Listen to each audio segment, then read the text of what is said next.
El liberalismo es la filosofía política más revolucionaria de todas las que se han concebido. Gracias al liberalismo se terminaron la esclavitud y la Inquisición y se pasó en una velocidad impensable. Al cabo de apenas un par de décadas, de la vela a la energía eléctrica, del carro de caballos al automóvil y al avión, de la carta al telégrafo y luego al teléfono y la radio. Sin embargo, no hay ideología más prostituida, tergiversada y ensuciada que el liberalismo, sepultado y olvidado durante el siglo XX, donde no casualmente se perpetraron los peores genocidios del planeta por parte de regímenes antiliberales, que por cierto tenían mucho más parecido entre sí que frente a quienes reivindicaron la vida, la libertad y la propiedad. Y hablo de Hitler y de Stalin, de Roosevelt y de Videla, de Kissinger y de Fidel Castro. Pero por otra parte, el desprestigio del liberalismo no hubiera sido posible sin impostores y farsantes que lo destruyeron desde su seno. Y hoy tenemos al mayor de todos gobernando la Argentina. Tengo el placer de volver a sacar a la luz este documental grabado en 2019 y publicado por primera vez en 2020, que llegó a más de 300.000 espectadores en su día, bajo el título ¿Qué es el liberalismo? Y que en este momento crítico de la humanidad es un valioso granito de arena para retomar el camino correcto. Así que te invito a quedarte hasta el último momento, compartirlo en todas tus redes y grupos, y al terminar, ponerte a estudiar por tu cuenta. ¡Comenzamos!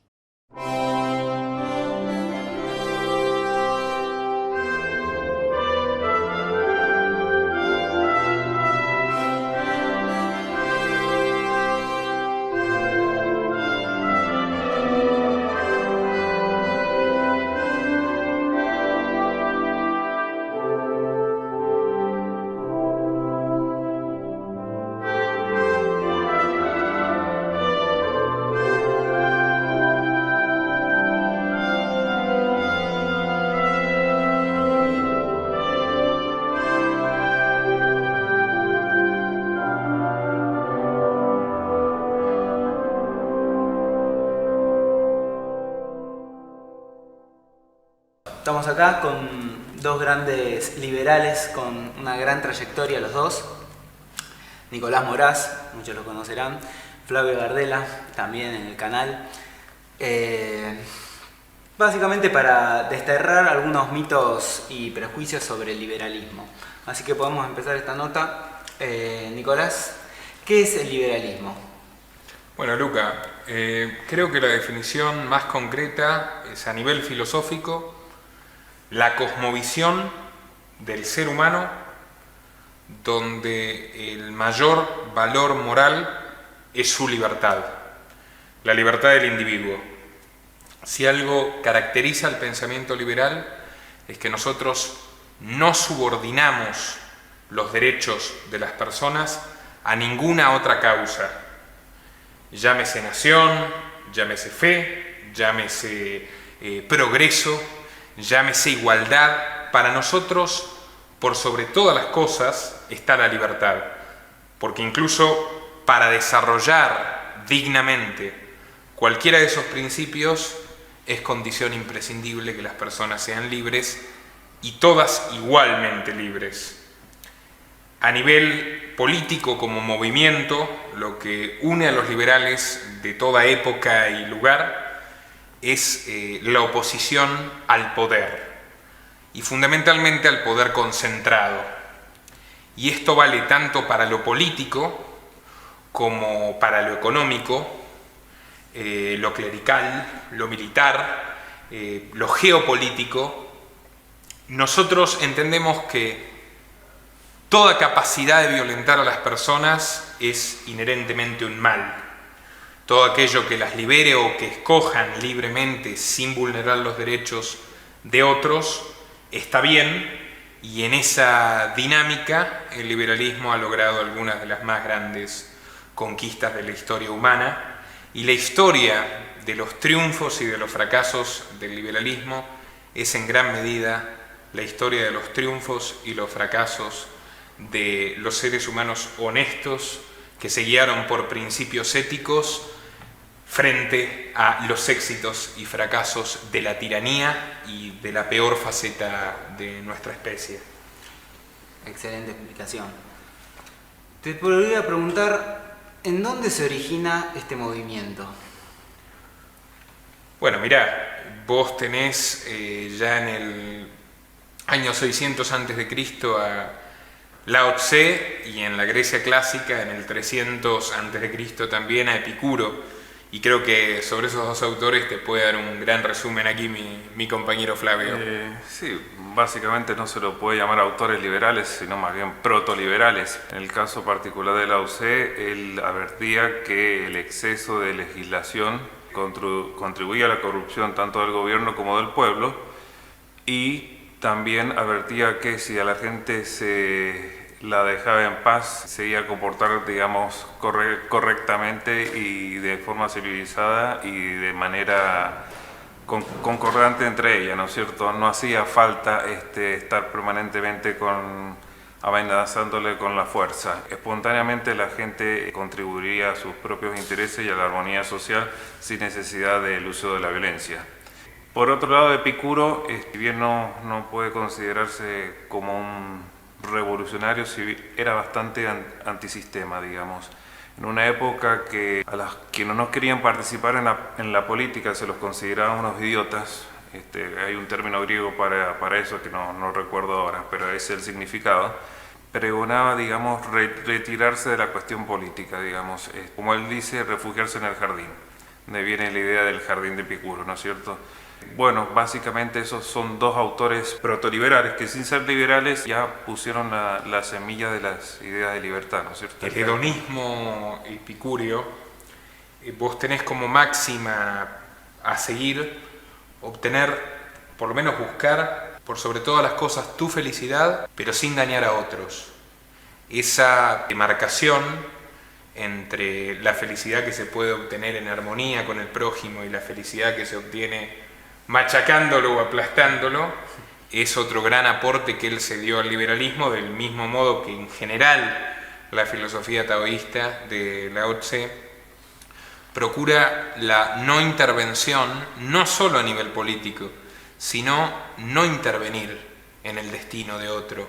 Vos tenés una idea al respecto, es, si querés, el precedente más antiguo del laissez-faire, laissez-passer, dejar hacer, dejar actuar, de los fisiócratas franceses.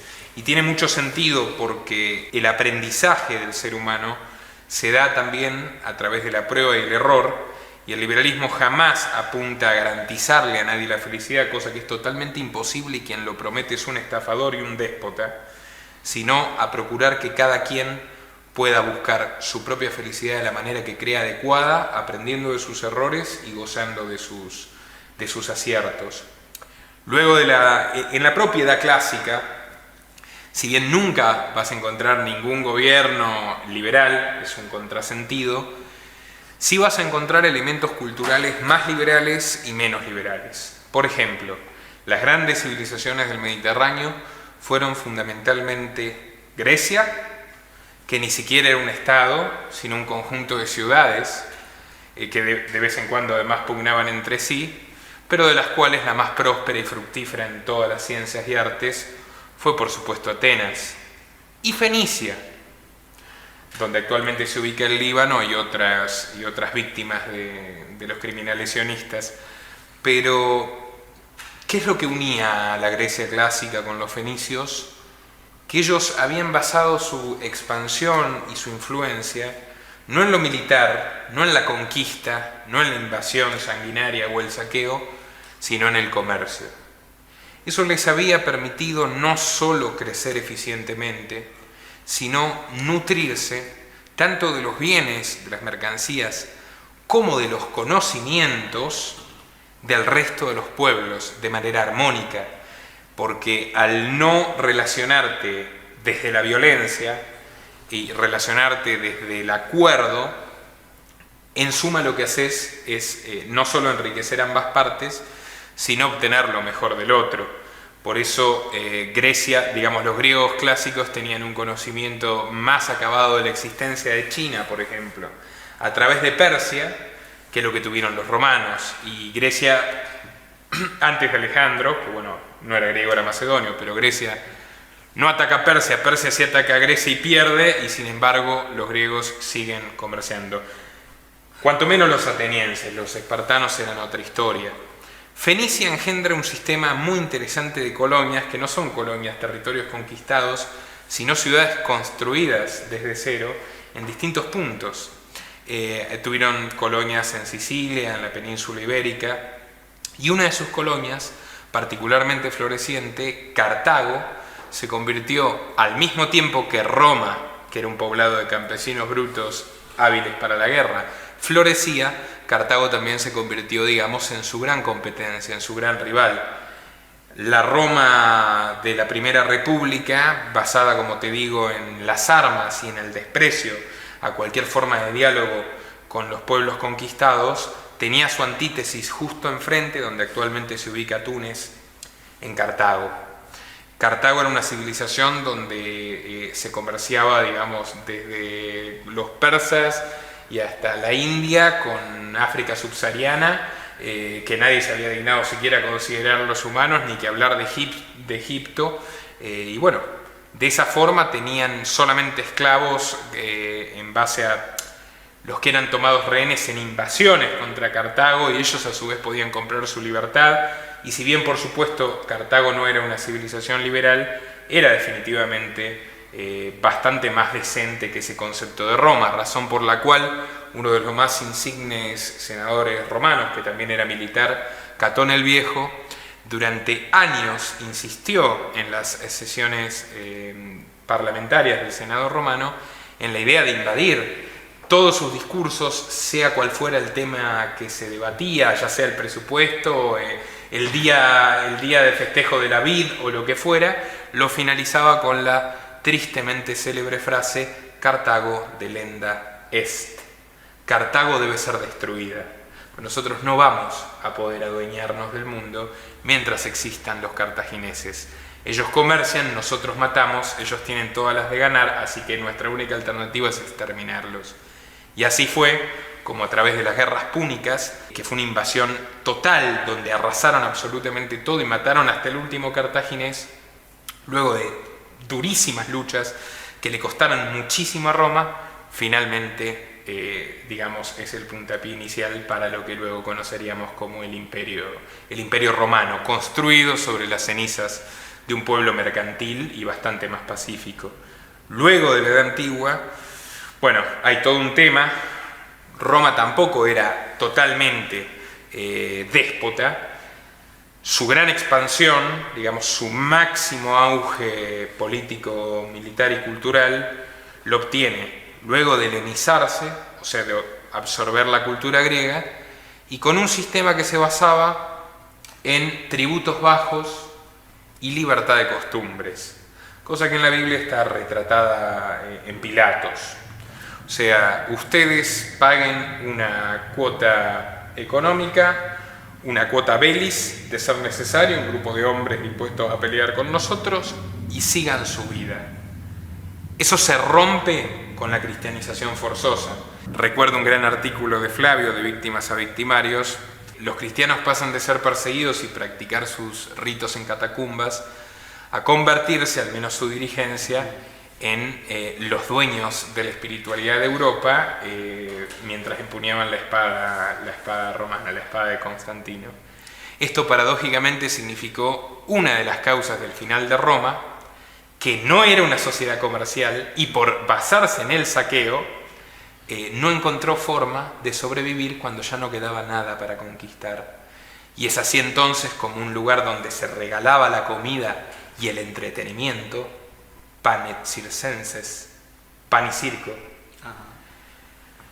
colapsa miserablemente al mismo tiempo que intenta imponer un dogma que ni siquiera le era propio.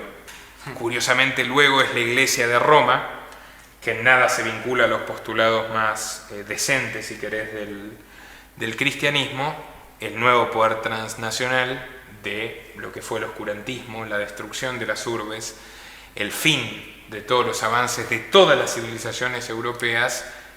Se quemaron muchos libros, bueno, y la Iglesia monopolizó el conocimiento, y ante todo, no solo se abolió el derecho romano tal y como se conocía, sino que la propiedad privada como concepto se extingue.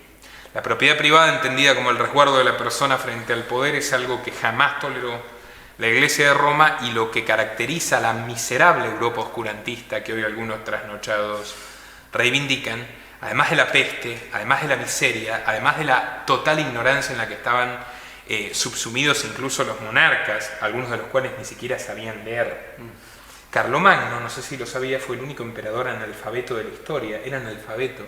O sea, era tal la monopolización del conocimiento por parte de los clérigos que ni los reyes se ilustraban. Mientras tanto, vos tenías en los dominios musulmanes una prosperidad infinitamente superior. Fueron ellos quienes guardaron los manuscritos de los griegos, gracias a los cuales la civilización obtuvo una continuidad. Fueron ellos quienes desarrollaron las ciencias y las artes, la alquimia y el álgebra, el sistema de justicia, y siguieron, digamos, abundando en incluso la tolerancia religiosa.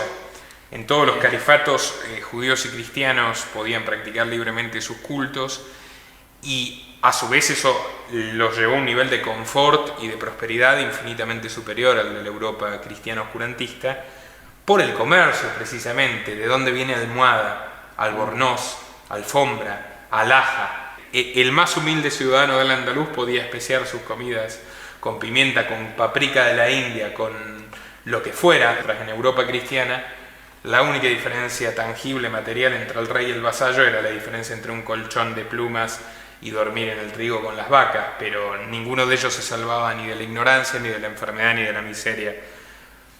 Y esto no es porque el Islam sea filosóficamente mejor que el cristianismo, en absoluto, sino porque el talante comercial de los árabes, los hijos de los fenicios, se imponía. Ya para el siglo XVII, con el descubrimiento de América, con el surgimiento de los imperios, comienzan a surgir puntos de vista muy parecidos a los de Epicuro y Lao Tse. Por ejemplo, los fisiócratas franceses, abuelos de la economía, quienes influyeron fundamentalmente al pensamiento de Adam Smith, que son los autores del célebre laissez faire, laissez passer, dejar hacer, dejar pasar, el mundo va solo.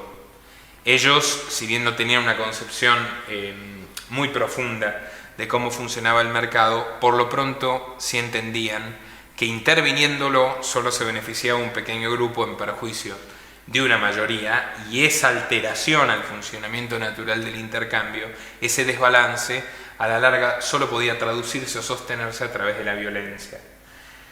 Luego de los fisiócratas franceses, con la ilustración inglesa, aparecen Adam Smith, David Hume. No sé si vos querés reseñar un poco de estos autores. Sí, Adam Smith, David Hume, por supuesto John Locke. Si bien él sostenía en la teoría contractualista, tenía en claro los límites al poder político, que no podía basar ni la vida, ni la propiedad, ni la libertad de las personas, ¿no es cierto? Básicamente por ellos pasa el eje principal del liberalismo. Por supuestamente después se incorporan otros autores que pueden ser Herbert Spencer, ya entrado el siglo XIX. Ya entrando en el siglo XIX, que él enuncia el principio de la ley de la igual libertad. Yo soy libre de hacer lo que quiera mientras no interfiera con la libre libertad del otro, ¿no es cierto? Como un proceso, digamos, de lograr la única forma de lograr la convivencia pacífica. Les quería preguntar, sobre todo lo que habías dicho antes, Nicolás, las derrotas y las victorias de este movimiento, especialmente cuando ya se consolida como un liberalismo, y estas personas se llamaban a sí mismas liberales. Bueno, mirá, las victorias del liberalismo son las más grandes victorias del ser humano.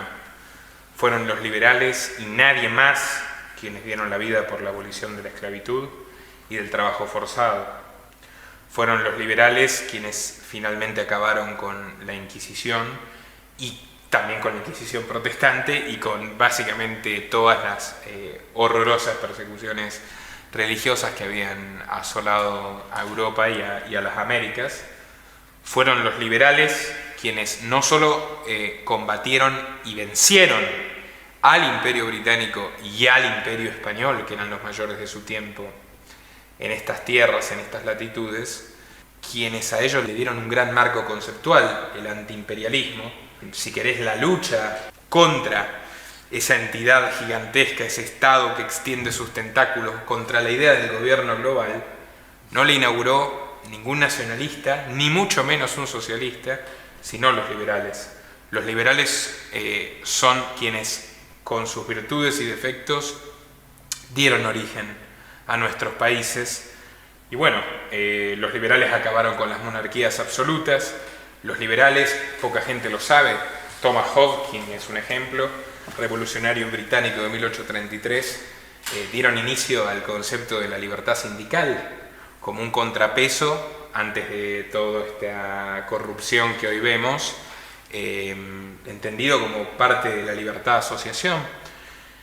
En suma, fueron muchos los logros que el liberalismo obtuvo en beneficio de la humanidad. Sin ir más lejos, la única información veraz que podemos tener hoy en día del funcionamiento del mundo se la debemos a un liberal que, fiel a la tradición, no la está pasando para nada bien, Julian Assange, encerrado en Londres hoy en día. Si querés ejemplificar un poquito más, para que te des cuenta hasta qué punto liberales de distintas latitudes que no se conocían iban por el mismo camino, durante las invasiones napoleónicas a la península ibérica, cuando la monarquía portuguesa huye a Brasil y Fernando VII el Felón abdica, sesionaban como único bastión de resistencia las Cortes de Cádiz, en España.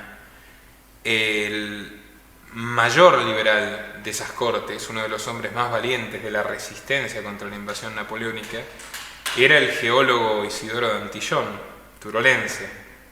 geógrafo, que entre otras cosas no solo abolió durante esos pocos años la Inquisición, sino que declaró a todos los hombres, tanto peninsulares como los habitantes de las Indias, sin importar su raza, ciudadanos poseedores de todo derecho. De allí deriva el concepto de la pepa de la Constitución de 1812, nadie es más que nadie, de Isidoro de Antillón. Bueno, como reprimenda al restituirse la monarquía del miserable criminal de Fernando VII y de los asesinos inquisitoriales, Isidoro de Antillón fue asesinado, su cuerpo fue expuesto en plaza pública y luego incinerado, y sus cenizas se arrojaron a los cerdos. En este lado del continente, un joven abogado que no era precisamente ni un aristócrata ni un acomodado masón, Mariano Moreno, luchó primero por la libertad de comercio, luego en representación de unos pobres curitas rioplatenses contra el obispo Benito Lué, y también, Flavio lo sabe muy bien, contra la Mita y el Yanaconajo. El trabajo forzado que da a los indios. Mariano Moreno tenía como autor de cabecera a Victorián de Villalba, que era un fuerte activista contra el trabajo forzado de los indios, utilizando no solo argumentos utilitarios, sino también de derecho natural. El argumento que él utilizaba era el siguiente: uno, que no es verdad que los indios son unos vagos, que hay que obligarlos a trabajar. Generalmente el argumento que daban los esclavistas españoles. Los indios son vagos, son viciosos, hay que hacerlos trabajar. Y él leía un poco más. Y aunque fueran viciosos, y aunque fueran vagos, no existe el derecho de imponer a otra persona trabajo forzado. O sea, no solamente era un argumento utilitario, sino también de derecho natural. Incluso decía, los beneficios de ese trabajo forzado tampoco no son del todo claros. Y aunque los hubiera, tampoco no se puede obligar a otra persona a ejercer trabajos en contra de su voluntad, desterrándolos de su familia, desterrándolos de su comunidad, porque no es que lo iban a buscar a la vuelta de la esquina, lo trasladaban kilómetros y kilómetros en esa época, ¿no es cierto? A la rastra, probablemente a morir en las minas. Y a morir en las minas. Para que el criminal imperio español, basado en el saqueo, muy parecido en ese sentido a la peor faceta de Roma, pero sin su grandeza intelectual, acumulase tanto oro que lo depreciara. Vos sabés que en 5.500 años de historia del oro como moneda de la humanidad, solamente hubo un caso de inflación sistemática del oro. Fue gracias a que los brutos de los españoles, alérgicos y enemigos acérrimos del comercio no sabían cómo utilizar el metal más dúctil de la naturaleza y por tanto lo vendieron devaluado a comerciantes judíos holandeses que a su vez lo entregaron como financiamiento para la construcción del Imperio Británico. Por eso me río cuando los hispanistas salen a defender al Imperio Español, que era tan barbárico como el inglés, pero para colmo más ineficiente. Bueno, yo te dije, Antillón en España, Moreno en Argentina. No se conocieron, pero los unieron los mismos principios. Moreno murió asesinado, camino a Inglaterra, en una misión donde el miserable Saavedra, monárquico, para nada interesado en la independencia ni en la libertad, se lo quería sacar de encima y donde los ingleses le tenían el ojo puesto, porque Moreno no era partidario como otros, llámese Belgrano, llámese el propio San Martín, no era partidario de suplantar un imperio por otro. Ya lo dijo Moreno, si los pueblos no se educan, si no se vulgarizan sus derechos, si cada hombre no sabe lo que puede, lo que debe y lo que está obligado a defender, correremos la trágica suerte de suplantar estas cadenas por otras nuevas, mudando de tiranos sin abolir la tiranía. Bueno, así terminó. Y por citarte a otro, un luchador que incluso venció al Imperio Británico, Thomas Paine, un modesto imprentero que es tal vez el único revolucionario liberal de la gesta de independencia de Estados Unidos, que no solo entrega todo su patrimonio y arriesga su propia vida en esa lucha, siendo inglés, sino que finalmente, cuando se concreta su obra de independencia, ¿no?, esa lucha a la que entregó su vida, y descubre que realmente no han creado un país sustantivamente más libre, porque todo es al final por no pagar el impuesto al té, pero siguen teniendo esclavos y sigue imperando la censura puritana de los cristianos protestantes, se rebela contra eso y se ve obligado a abandonar el país por el cual entregó su vida. Pero no conforme con ello, va a Francia a luchar contra la tiranía borbónica. Otra victoria que también es derrota, porque cuando llegan los jacobinos, que en vez de traer un futuro mejor, se dedican a asesinar absolutamente cualquiera que no les caiga bien, desde una católica de a pie de las provincias hasta un liberal insurgente como ellos, Paine, lejos de corromperse, se rebela contra ellos y también es preso en la Bastilla y condenado a muerte. Lo salva de milagro William Godwin. William Godwin, el amigo de Thomas Paine, es al mismo tiempo el padre del anarquismo y, mirá qué ironía, el padre de las garantías procesales. El hombre que crea el concepto que, al menos en teoría y en muchos casos realmente, impide que el gobierno te pueda encarcelar por divino capricho del soberano y que vos como ciudadano tengas derecho a una defensa. Ese señor es el padre del anarquismo, para que ahora todos los déspotas y criminales que defienden este orden de explotación te digan los anarquistas, los liberales utópicos. Esa gente, los pocos derechos que tiene, los pocos derechos que hoy tenemos, se lo debemos a los liberales, que siempre consistentemente han sacrificado sus vidas y su patrimonio en defensa de la libertad de todos. La abolición de la esclavitud, antes de que del paripé de la guerra civil estadounidense, John Brown fue un hombre que tomó un fusil y dijo: nosotros no vamos a esperar a que esta yunta de políticos elitistas y miserables de Washington se apiade de los... Vamos a liberarlos nosotros mismos. Y así fue, no solo como consiguió liberar a muchísimos esclavos, sino como fue consiguientemente ejecutado con el beneplácito de las autoridades del norte. A John Brown lo mataron por defender el inalienable derecho de la libertad de los... Como muchos anarquistas en la historia. Como Julian Assange está preso pagando las culpas por ser el mejor y más brillante periodista que ha conocido nuestro planeta. Pasan los siglos y seguimos... Pasan los siglos y seguimos con esa trágica suerte, pero creo que esos sacrificios efectivamente han dado algún fruto.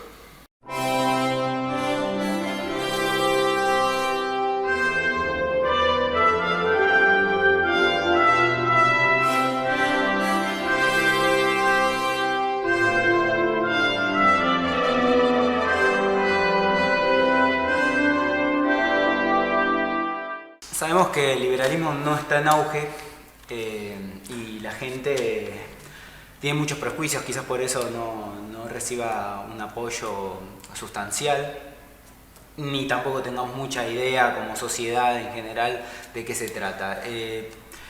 ¿Por qué al liberalismo se lo asocia con partidos y movimientos de derecha? Bueno, precisamente lo vengo sosteniendo hace años y cada día estoy más convencido de ello. Eso ha sido una maniobra para destruir y sepultar a la filosofía más subversiva de la historia, a la que más ha perjudicado los intereses de los opresores de distintas épocas. No hay forma en la que vos puedas convertir al liberalismo en una idea funcional, pero si le usurpás su nombre y se lo das a los enemigos de la libertad, la tarea ya está hecha. Y te voy a explicar cómo en el siglo XX desaparece el liberalismo, precisamente porque hay un acuerdo entre lo más siniestro de la derecha y lo más siniestro de la izquierda para que eso suceda. La izquierda ve en el liberalismo una competencia feroz. La izquierda socialista, liberticida, autoritaria, ve cómo los fundadores del antiimperialismo, los fundadores incluso de la ecología, ya lo hablaremos después, los más férreos antirracistas, los que abolieron la esclavitud, los que terminaron con la Inquisición, son en definitiva una enorme amenaza para que avance el socialismo. Porque si vos vas a ser antisistema, obviamente un antisistema consistente es un liberal. Y los que obtienen frutos de libertad verdadera son los que luchan contra el Estado, no por la dictadura totalitaria que perseguían los marxistas. Entonces, llamar liberales a los derechistas a la izquierda les sirve.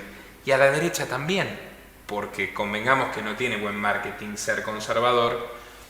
Y sin embargo, si sos un putrefacto defensor de corporaciones gigantescas que no compiten, si sos promotor de las invasiones militares o de los imperialismos sanguinarios, o sea, si sos un alérgico liberticida, la mejor forma de vender tu basura de ideología es ponerle el rótulo de liberal. Y decís, no, el imperialismo soviético está mal, pero el imperialismo estadounidense está bien. O sea, no importa que los estadounidenses hayan matado 1 millón de personas en Irak. Eso te lo muestra un liberal de verdad como Julian Assange. No te lo dice un payaso, un delincuente como Esper o un mercenario como Milton Friedman que se dedicaba a asesorar dictaduras militares asesinas. Ellos en todo caso te pueden dar ciertas ideas liberales mezcladas con las ideas más antiliberales que existen para que compres el combo. Tampoco es que se los compra mucha gente. Así es como logran que una minoría que percibe que tenemos poca libertad termine desperdiciando sus esfuerzos o anulando sus inquietudes en manos de un grupito de oportunistas, ignorantes, mediocres y ante todo gente que le lame las botas a los peores enemigos de la libertad humana, tanto a políticos como a empresarios corporativos que jamás han defendido la libertad económica real. Se ha quedado siempre en el discurso y en la práctica son los primeros en pedir que suban los impuestos y aumenten las regulaciones. Así que en definitiva, por el peligro de la idea libertaria, profanando su nombre, prostituyéndola, asociándola a personajes tan siniestros como Martínez de Oz o como Cavallo, por ponerte ejemplos locales, es como lograron desactivarla. Pero mira, yo no quiero pecar de optimista, pero basta con que la verdad se sepa para que comience el fin de esta miserable farsa. Son ideas demasiado poderosas, que inspiran acciones demasiado heroicas, y no creo que puedan acabar con el liberalismo, pese a que lo intenten. Pero bueno, es una gran lucha que mucha gente no comprende, pero si vos no entendés la diferencia entre un liberal y un pseudo-liberal, no podés avanzar hacia la libertad, porque estás cayendo en una trampa nefasta, hecha precisamente por los estatistas. Me gustaría agregar un punto sobre eso. Yo creo que algo que contribuyó a este auge del pseudo-liberalismo creo que ha sido un poco el contexto de la Guerra Fría, ¿no es cierto? Teníamos la Unión Soviética por un lado y Estados Unidos por el otro. Entonces, muchos se sintieron tentados a decir, bueno, el sistema soviético es peor por comparación quedémonos con Estados Unidos, que mal se vive mal, o como dijo más de una vez un pseudo liberal, en la Chile de Pinochet un dentista tenía la posibilidad de vivir mejor que la Unión Soviética, que puede ser cierto en términos relativos, es una falacia.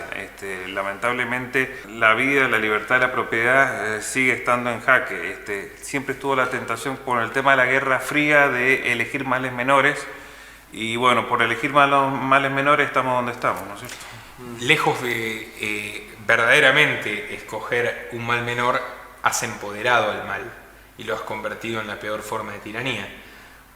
Estados Unidos, no solo que fue el anteúltimo país en abolir la esclavitud, de jure, de facto permaneció, y al día de hoy hay un racismo institucionalizado atroz.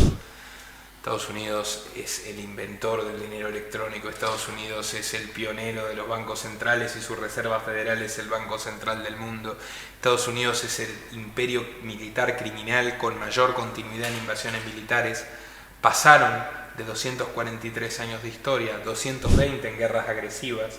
Solo en el siglo XIX invadieron criminalmente México, ante lo cual un liberal, Thoreau, dijo: yo no voy a pagar con mis impuestos este crimen, y fue preso por ello.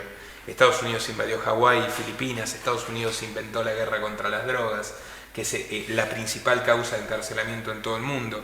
Estados Unidos es el país más barbáricamente liberticida que existe. Tuvieron campos de concentración como los que le achacan a los nazis, donde se perpetraban exactamente los mismos crímenes. Tienen al día de hoy prisiones donde la tortura es norma y sus propios gobernantes no tienen ningún problema en disimular que apoyan la tortura. Estados Unidos creó el impuesto a las ganancias y a la renta y lo proliferó por todo el mundo, conjuntamente la prohibición de las drogas, por cierto. En suma, Estados Unidos, con sus corporaciones tecnológicas, han creado el sistema de espionaje y vigilancia más perfecto del mundo, y a cada liberal que en los Estados Unidos se interpuso en ese camino al totalitarismo, lo exterminaron, lo barrieron del mapa. Lo hicieron con John Brown, lo hicieron con Thoreau, y lo hacen ahora con Assange. Son perfectamente coherentes en ese sentido, pero logran que un grupo de imbéciles y de ignorantes se crea realmente que son un poquito mejores que los comunistas. Son sus malditos socios. Poner al dólar como moneda internacional arbitrariamente después de una guerra y a punta de pistola lo hicieron junto con los soviéticos. Imponer la guerra contra las drogas lo hicieron de la mano de los soviéticos, que vos sabrás bien, nunca se pelearon entre ellos, sino que se dedicaron a someter y a exterminar al resto del mundo. Los yanquis implantando dictaduras militares genocidas que combatían con las guerrillas comunistas asesinas que arbitraban los soviéticos, y así se dividieron al mundo en dos. Terminada la Unión Soviética, quedaron como únicos dueños y señores de la realidad, y el hecho de que hoy tengamos más impuestos, más regulaciones, más prohibiciones y más presos que nunca en la historia nos demuestra claramente que estamos muy lejos de vivir en el mejor de los mundos posibles, bajo el arbitrio de los déspotas norteamericanos. También fueron los autores de la destrucción del liberalismo en el siglo XX. Me gustaría que enfoquemos un poquito ahí, si puede ser, con autores tan renombrados por estos pseudoliberales de la TV. Mira, hay una cosa interesante.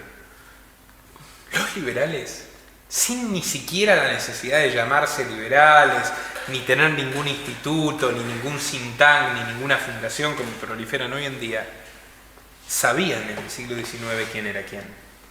Hoy los pseudoliberales te dicen: Alexis de Tocqueville, el hombre que fue un país esclavista como Estados Unidos, y dijo: bueno, estas instituciones funcionan muy bien. ¿Hay esclavos? Sí, pero las instituciones funcionan bien. Alexis de Tocqueville jamás se dijo liberal.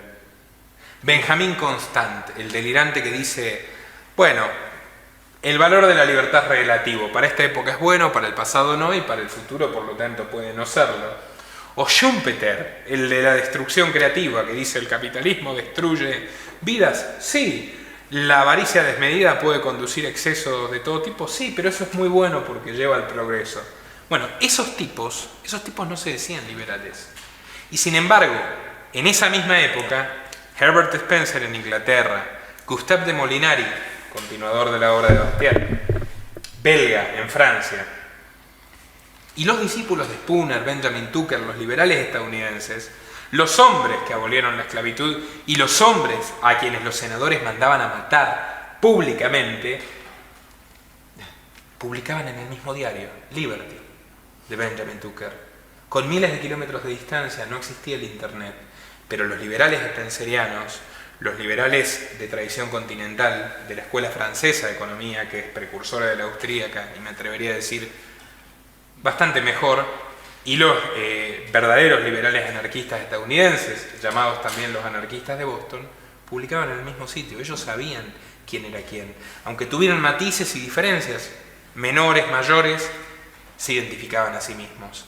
Ahora, en el siglo XX empezás a tener a Ludwig von Mises, que por supuesto es utilitarista, niega los derechos naturales, y eso lo lleva a justificar la esclavitud militar forzosa en la acción humana, para defender precisamente a los imperios criminales que él considera males menores, Inglaterra y Estados Unidos. Tenés a Karl Popper, quien con su libro La sociedad abierta y sus enemigos, le da el nombre a la Open Society de George Soros. La sociedad abierta es, por supuesto, Inglaterra y Estados Unidos, o lo que fuere, cualquier país que esté bajo esa órbita, contra los nazis y los comunistas. No importa que Inglaterra y Estados Unidos hayan cometido los mismos crímenes que los nazis y los comunistas durante más tiempo, y especialmente durante la época de Popper, lo que importa es que a Popper le pagaran el sueldo en la London School of Economics. A Lisa Rosenbaum, alias Ayn Rand, que daba discursos motivacionales en la Academia Militar de West Point a las mismas personas que iban a asesinar niños en el resto del mundo, o a rociar de napalm aldeas vietnamitas. Bueno, esos señores, Milton Friedman, como te digo, estos mercenarios, estos delincuentes, no nacieron en un repollo. Son gente a la que nada los une, salvo algún plagio, con Spencer, con Bastiat, con Thomas Paine, con Thoreau, ni siquiera con Locke. Son desinformadores que surgieron exclusivamente para esto que te digo, lavarle la cara a la derecha antiliberal y hacerle un favor a la izquierda antiliberal, porque la izquierda y la derecha son categorías vacías, son una estúpida ficción. Hoy los empresarios ganan más plata con los gobiernos progresistas, ya sea promoviendo la eugenesia de género para reducir a la población y enfrentarla entre sí, como con una serie de regulaciones brutales que destruyen el surgimiento de competencia y favorecen que se concentren aún más los capitales. Por eso Bill Gates, por eso Warren Buffett, por eso el propio Soros y muchos otros de los hombres más ricos del planeta, a quienes Milei, Expert y otros payasos miserables elogian, Einstein en Argentina, piden que suban los impuestos. Y lo hacen públicamente y firman las cartas y le agradecen a los políticos que el Estado sea más grande y regule más, porque al fin y al cabo, ¿quién los va a rescatar? El Estado. Y los impuestos, ¿quiénes los van a pagar? ¿Los van a pagar ellos o los va a pagar la gente? Los va a pagar la gente, porque al no haber competencia, lo trasladan a los precios y la porquería que te quieran vender la vas a comprar. Y para colmo, gracias a los pseudoliberales, te crees que sos libre por elegir un teléfono entre 10 marcas, aunque no puedas elegir un solo teléfono que no te espíe. Todos te espían, pero podés elegir entre 10 marcas. Por eso sos más libre que el habitante de, no sé, X país socialista. No, somos todos igual de esclavos. Y este circo existe porque el liberalismo ha sido silenciado. Spencer decía que anteriormente el liberalismo tuvo por objetivo limitar las monarquías absolutas. Ahora tiene otro nuevo objetivo, que es limitar el poder de los parlamentos. En momentos que él veía que la inflación legislativa y el exceso de regulación empezaba a ser cada vez más intenso, y un poco por la distorsión de los principios liberales. Esta misma degeneración del liberalismo, por ejemplo, los partidos liberal de Inglaterra se justificaba, por ejemplo, diciendo, bueno, pero antes el exceso de regulación era en contra de la gente, ahora nosotros supuestamente el exceso de regulación es para favorecer a la gente. Entonces, como que una vez tomado el poder, buscaron justificarse para hacer aquello que en algún momento combatían, ¿no es cierto? Y ahí está la tragedia. 1884. Flavio está hablando de un libro que Herbert Spencer escribió en 1884. En 1884, el Hombre contra el Estado, que es la mayor obra sociológica de la historia humana, comienza con un capítulo que se llama Los Nuevos Conservadores, dedicado al Partido Liberal Inglés, que estafó a muchos liberales como Spencer prometiendo que iban a llegar al Parlamento, el Partido Liberal Inglés, para defender a las personas, y desde que llegaron al poder y lo gobernaron 50-50 con los conservadores durante la Inglaterra victoriana, lo único que sucedió es que las prohibiciones, las regulaciones, los impuestos, los aranceles, las patentes se multiplicaron por 1000, a medida, por supuesto, que los señores políticos liberales mejoraban sus condiciones de vida. Spencer identifica esto en 1884. No vamos a combatir a los parlamentos infiltrándonos en ellos. No, a ver, la teoría de la división de poderes, que es liberal, fueron los liberales quienes la enterraron. Spencer dijo: esto no sirve. Vos podés ponerle liberal al partido, pero es un partido, es un grupo de opresores que va a vivir mejor en la medida que te robe más a vos. Ya está. Eso lo vio Thoreau, cuando dijo: sí, el mejor gobierno es el que menos gobierna, entonces el mejor es el que no gobierna en absoluto. Eso lo vio Spooner cuando dijo: ese trozo de papel que llamamos Constitución es un contrato que nadie firmó y por tanto no vale nada. Todos los liberales de distintas tradiciones de pensamiento llegaron a la misma conclusión. Por eso, si vos ves a alguien que en el siglo XXI te dice: yo soy liberal pero defiendo un gobierno limitado, o le falta información o es un mentiroso peligroso. Es una de esas dos opciones. Porque lejos de que el anarquismo sea utópico, los liberales y la historia, la realidad, demostró que utópicos son quienes creen que el gobierno se puede limitar. ¿Cuánto pagas de impuestos ahora y cuánto se pagaba en la época de tu padre, en la época de tu abuelo, en la época de tu bisabuelo? Leyes, prohibiciones, presos, agarrá todos los índices objetivos que quieras. Hay menos libertad ahora que antes. ¿Y eso por qué? Porque el Estado es más grande. ¿Y eso por qué? Porque el liberalismo ha sido asesinado y lo dejaron en manos de un grupo de payasos que transan, corruptos, ladrones, como Spert y sus financistas. Si vos canalizás el descontento con el estatismo en nuevos partidos que a lo más que pueden aspirar es a otro sueldo de diputado, asesores, choferes y subsidios, no vamos a llegar ni a la esquina, Luca. Y es exactamente lo que sucedió. Nosotros estamos así, entre otras cosas, no solo porque la gente ha sido adoctrinada para amar a la opresión, sino porque la mayoría ha sido educada para odiar al liberalismo sin conocerlo y una minoría cree que es liberal sin serlo. Sí, hablan del neoliberalismo, cualquier pavada. Inventos de la izquierda que transando y haciéndole un enorme favor a la derecha liberticida, como te digo, se ha hecho cómplice de esa gran mentira. Solo un liberal puede incomodar e irritar de la misma forma un facho repudiable y un marxista despótico. Y por eso, como te digo, somos gente peligrosa. No hay forma de que nosotros seamos funcionales al poder si no es robando nuestras ideas, matándonos a nosotros y poniendo en nuestro lugar a Ludovico von Mises y sus seguidores. Volviendo al tema de que se ha enterrado la división de poderes, tomando un autor reaccionario y antiliberal como Donoso Cortés, él mismo decía que no existe el poder, la división de poderes. El poder es uno solo y siempre va a ser uno solo, y en eso tenía razón. A veces el enemigo es el que nos muestra ciertas verdades que a veces uno no quiere reconocer, ¿verdad? Uno lo que puede ver siguiendo la actualidad y la coyuntura, que siempre los jueces se amoldan al poder ejecutivo, al poder legislativo. En síntesis, todo termina funcionando en conjunto. Como en el caso de la ideología del género, funciona en manera conjunta con la ayuda del poder legislativo, el poder ejecutivo y los jueces, y básicamente siempre, y así será, los jueces son asalariados que tienen miedo, y siempre lo va a ser así, con algunas honrables excepciones, pero lamentablemente es así. El juez es un asalariado del poder, y ahí no hay división de poder que valga. Y es un aristócrata que tiene una serie de privilegios, jubilación 100% cuando quieren, no tributar impuestos a las ganancias, bueno, y una serie de condiciones que ¿quién le asegura? El legislativo. ¿Y quién recauda a punta de pistola y usurpa los recursos para que el juez viva como un rey? El ejecutivo. Por tanto, al juez nunca le va a interesar defender la propiedad que necesita violar para vivir como un duque, y ni mucho menos limitar la legislación compulsiva que le da trabajo. Las leyes no son soluciones, son conflictos. El Estado vive de crear conflictos, de romper piernas y entregar muletas.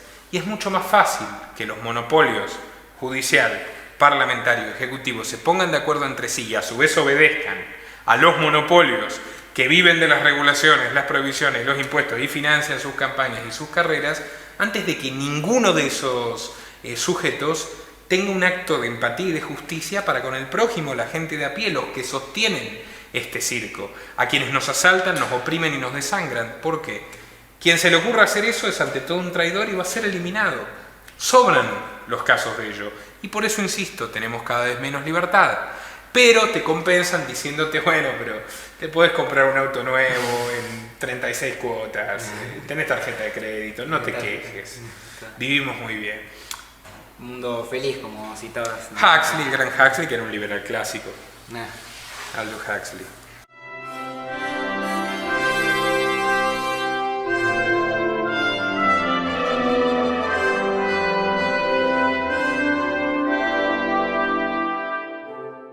¿Cuál es el criterio para identificar a los pseudoliberales? ¿Cuál es la demarcación justa? Mirá, la cuestión, como yo te digo, no es que los liberales no puedan tener disenso. Podemos tener 1000 puntos de desacuerdo, pero vos no podés defender férreamente algo que restringe o viola la libertad en el nombre de nada. Es injustificable.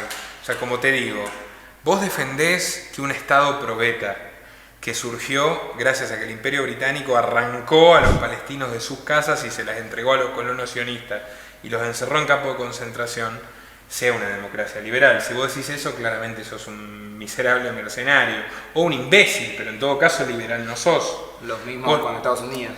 Si vos te negás a aceptar que los tipos más ricos del mundo, que piden que le suban los impuestos, que respaldan, que tienen comisiones enteras en Bruselas, en Washington, en Buenos Aires, para impulsar leyes, lo cual está objetivamente demostrado, que restringen la competencia, que aumentan los impuestos, para regular sus sectores y sacar partido de eso, bueno, si vos defendés a esos tipos, claramente no solo no entendés lo que es el libre mercado, sino que estás jugando en contra del libre mercado. Paradojas de la vida, esta compañía que se llama Mercado Libre. Mercado Libre tiene beneficios y exenciones de todo tipo, de cargas patronales, de impuestos. El comercio de la esquina se funde por la brutal carga fiscal que hay en la Argentina, pero Galperín no. A Galperín le va fantástico gracias a ¿qué? A los privilegios del Estado. Y la pregunta es, ¿por qué Galperín es la niña mimada del Estado argentino? Porque Mercado Libre es la FIP. Porque hoy vendés un ropero en Mercado Libre, la FIP lo sabe. Porque hoy ya no solo te hacen registrar el DNI, sino que se han convertido en una entidad bancaria paralela donde la información a la FIP fluye aún más rápido que en los bancos tradicionales. O sea, las grandes corporaciones inequívocamente, con poquísimas excepciones, casi ninguna, se construyen a través de la violencia del Estado, de una o de otra manera, con licencias, con licencias de explotación monopólica, con subsidios, con créditos baratos. Todo eso sale de tu bolsillo por la fuerza con una pistola en la cabeza.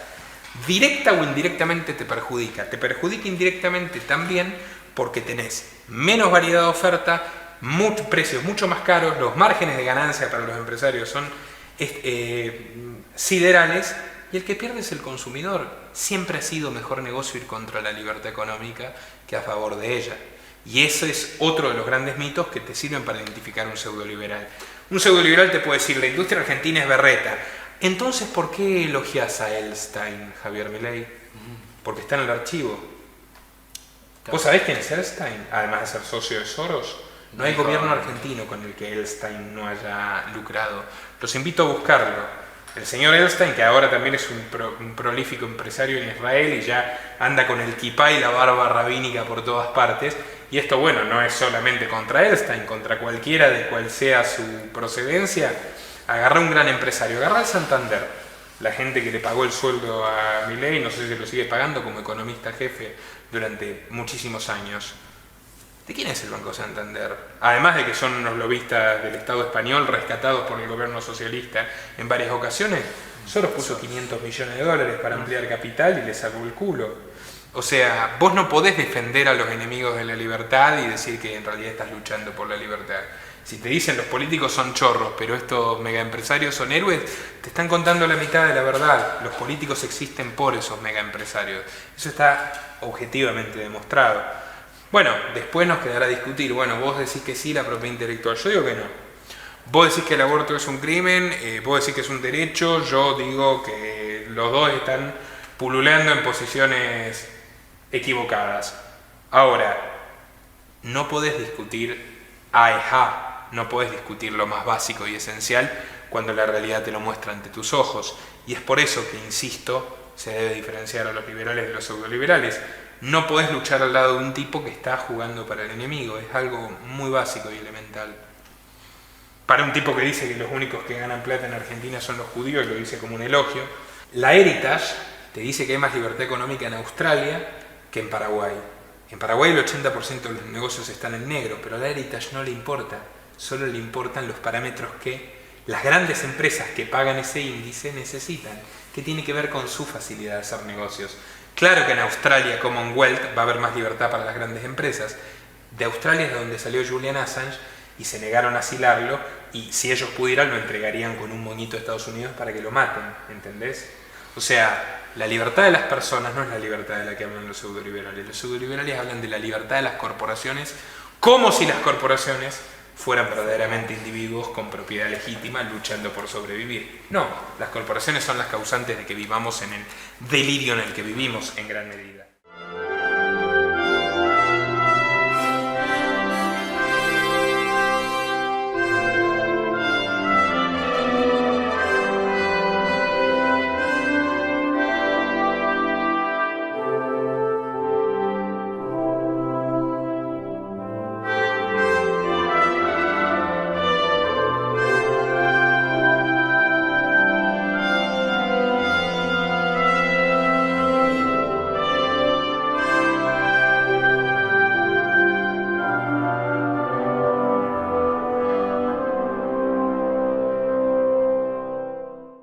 Hablaste antes sobre la izquierda financiada por capitalistas. ¿Esto siempre fue así o empiezan posteriormente a su fundación? Mira, yo no quiero entrar en una paja mental sobre lo que es izquierda. En tiempos de la Asamblea de la Revolución Francesa, Condorcet, que era bastante liberal, estaba a la izquierda. Bastiat, 50 años después, estaba a la izquierda del Parlamento. Y eran las posiciones anticonservadoras. Ahora, desde que el marxismo se apropió de la izquierda, un poquito antes incluso, desde que el socialismo es sinónimo de porquería autoritaria que quiere gobernarle los destinos a todo el mundo en nombre de la igualdad, sí, eso es así. El padre del socialismo utópico, antes que Marx, es Robert Owen. Robert Owen tenía una fábrica de 3.000 operarios que era, oh casualidad, la fábrica más grande en Inglaterra. Era el hombre más rico de Inglaterra, era uno de los hombres más ricos del mundo. Ese hombre, Robert Owen, es el fundador del socialismo moderno. A Karl Marx lo financiaba Friedrich Engels, que además de ser mejor escritor y más inteligente que Marx, era un burgués prusiano de primera línea. Vos sabés que el partido bolchevique ruso era comúnmente denominado el partido alemán. ¿Vos sabés por qué? Porque eran los banqueros judíos alemanes, y esto está de sobra demostrado, quienes financiaron la revolución bolchevique. Tanto así que Alexander Parvus, que murió en una mansión de 146 habitaciones y es considerado uno de los más grandes economistas del marxismo clásico, era el nexo entre Lenin y Trotsky y estos banqueros, lo que les permitió vivir durante más de 2 décadas en un hotel de 5 estrellas en París.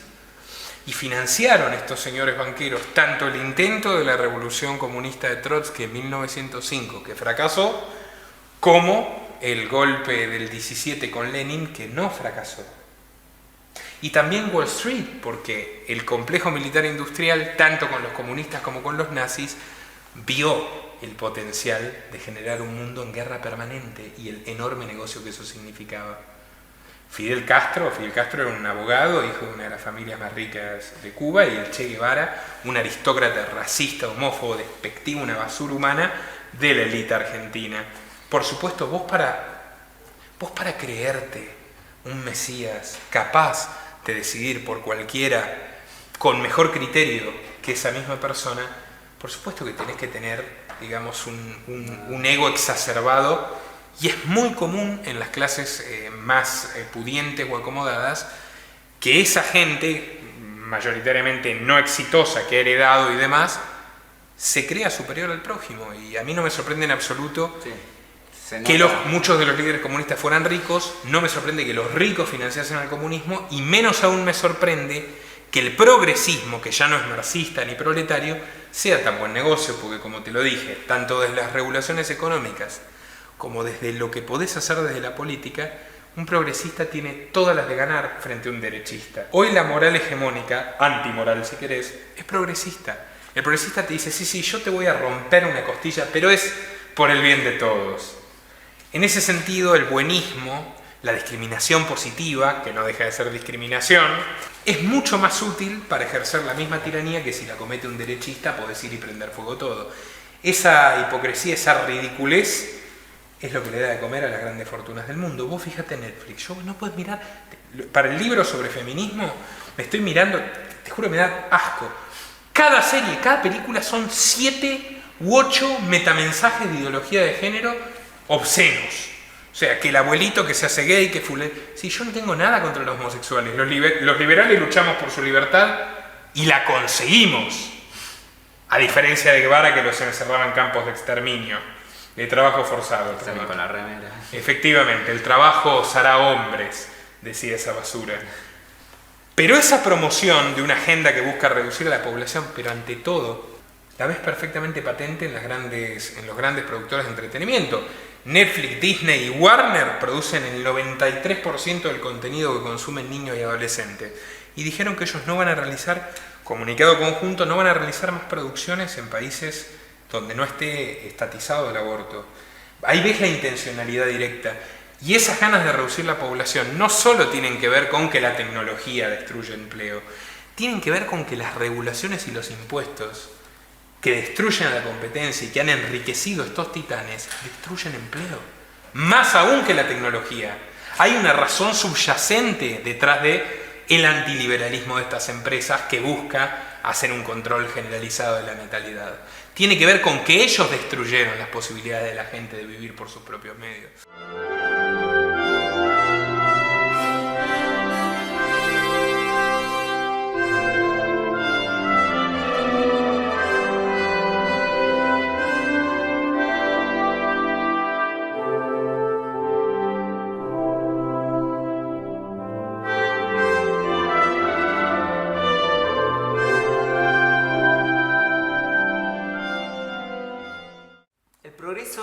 ¿Y el crecimiento económico no está directamente relacionado con el liberalismo? Puede ser una consecuencia derivada, pero no es el objetivo principal. Incluso en nombre del progreso justamente se han tomado medidas antiliberales y a veces justamente en nombre del progreso se ha distorsionado el verdadero liberalismo.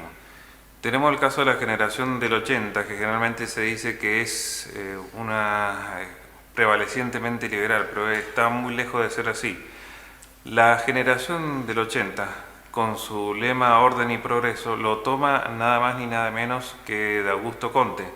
Que Augusto Conte era un personaje reaccionario, en cierta forma conservador, porque un conservadurismo de distinto tipo, en el sentido de que él veía, por ejemplo, con malos ojos la anarquía de las nuevas ideas. Él quería un mundo fijo, estático, o sea, un mundo ultra dirigido a los efectos del progreso y todo en manos de tecnócratas. Básicamente en eso se basa la generación del 80, no se basa ni en los fisiócratas franceses ni nada por el estilo. Positivismo. Positivismo duro y puro, que es más o menos lo que pasó también como a título anecdótico, pasó también en México. El liberalismo en México prácticamente no existió, básicamente fue positivismo, más edulcorado en la época de Benito Juárez, que más o menos había algunos tips que se podrían llamar liberales,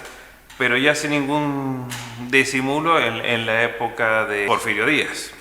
que básicamente fue una dictadura. Está incluida en las dictaduras de orden y progreso, o sea, un supuesto partido liberal mexicano, ¿no es cierto? Mirá qué ironía, Luca, una cosa, Comte, los padres de la sociología son Comte y Spencer. Los zurdos de mierda dicen que Spencer era darwinista social. Spencer hablaba de evolución antes que Darwin, además de que Darwin no era el cuco que te pintan. Ahora, Spencer es el férreo defensor del orden espontáneo y el más alérgico enemigo de la ingeniería social. Comte es el padre de la ingeniería social. Y Comte no solo era un conservador reaccionario, sino que era socialista. ¿Cómo te cabe la contradicción? Es una coherencia. Auguste Comte era secretario de Saint-Simon, junto con Fourier, los fundadores del socialismo utópico. Comte era un fervoroso militante socialista antes de convertirse en el padre del positivismo. Y vos fíjate, ¿qué hace la generación del 80 que Flavio te acaba de explicar brillantemente que no era liberal? La generación del 80 que vanaglorian los pseudoliberales de la televisión. La generación del 80, a través de una constitución, dice: el Estado promoverá la inmigración europea. Luego, serán compulsivamente adoctrinados para servir a la élite, que es la educación pública. Y de ser necesario, los hijos de los inmigrantes, además de ser adoctrinados por nosotros, morirán por nosotros, que es el servicio militar obligatorio que antes no existía. Rosas, de cuarta, pero Mitre, el peor genocida del siglo XIX. A ver, Alberdi no era el gran liberal, ni era una luz, pero me parece que en el fondo era un buen tipo. Pese a haber hecho esa constitución plagiada de la de Jefferson en una época donde ya el resto de los liberales del mundo sabían que las constituciones eran papel pintado, llegó tarde. Al menos, Alberdi se da cuenta de lo que significa el genocidio al que Mitre y el criminal emperador de Brasil perpetraron en Paraguay, y lo denuncian el crimen de la guerra y se tiene que exiliar porque Mitre lo mata. O sea, esos son los padres de la patria que vanaglorian los pseudoliberales. No te tengo que explicar lo que es la campaña del desierto, porque por más que haya, más allá del factor indios, de que los hayan matado, de que los indios también mataran en los malones, dejando de lado esa cuestión que no es menor, y que mandaban a los indios los zoológicos de Bélgica, dejando de lado eso, que hay mentiras y medias verdades en todos los relatos, pro y contra, ¿a quién le dieron las tierras obtenidas a través de una campaña militar costosísima, donde murieron inocentes reclutados por servicio militar forzoso y con los impuestos de todos los argentinos? A 15 familias que eran la definición griega de oligarquía y que permanecían en el poder político durante 40 años, haciendo negocio con el principal imperio criminal de su tiempo, que era Inglaterra, en la misma época que Herbert Spencer, que era inglés y el mayor sociólogo de todos los tiempos, le decía a los japoneses: no dejen entrar a los ingleses y a los estadounidenses a su país porque no saben el nubarrón negro que se les va a venir encima. O sea, el liberalismo fue consistentemente antiimperio británico, y más allá de eso, esa boludez de que acá había libertad económica, no había nada de libertad económica. Había ferrocarriles, concesiones monopólicas para los ingleses, todo bancado en deuda externa, inventaron el Banco Central. O sea, la generación del 80 fue eminentemente antiliberal, como todos los que se dedicaron a construir los estados nacionales. Nosotros pasamos de una época de opresión sincera, donde el rey te decía: dame el 5% de lo que producís o te mato, porque soy el rey. En todo caso, después venía un curita y te decía: sí, además es el enviado de Dios, pero si no me lo das te mato. Y ahora te sacan el 50%, pero es por tu propio bien. Ojo, sos un ciudadano igual que yo. Sí, igual págame porque si no te mato, pero yo soy progre y soy bueno. Los positivistas son los abuelos del progresismo. No en vano, como te digo, Comte es socialista antes que positivista. Y además reaccionario. Ya ves cómo todo combina perfectamente. Al final del día, la gran diferencia es si defendés la libertad o estás en contra de la libertad. No importa cuál sea tu excusa. Si en los hechos estás en contra de la libertad, te vas a entender bien con cualquier estatista.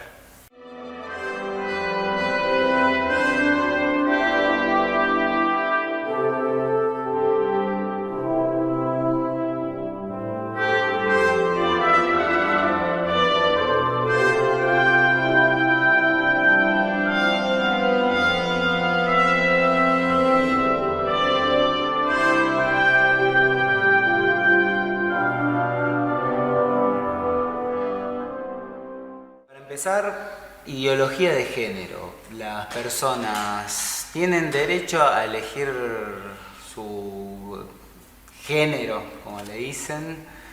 ¿Qué piensa un liberal al respecto? Básicamente el liberal respeta la realidad.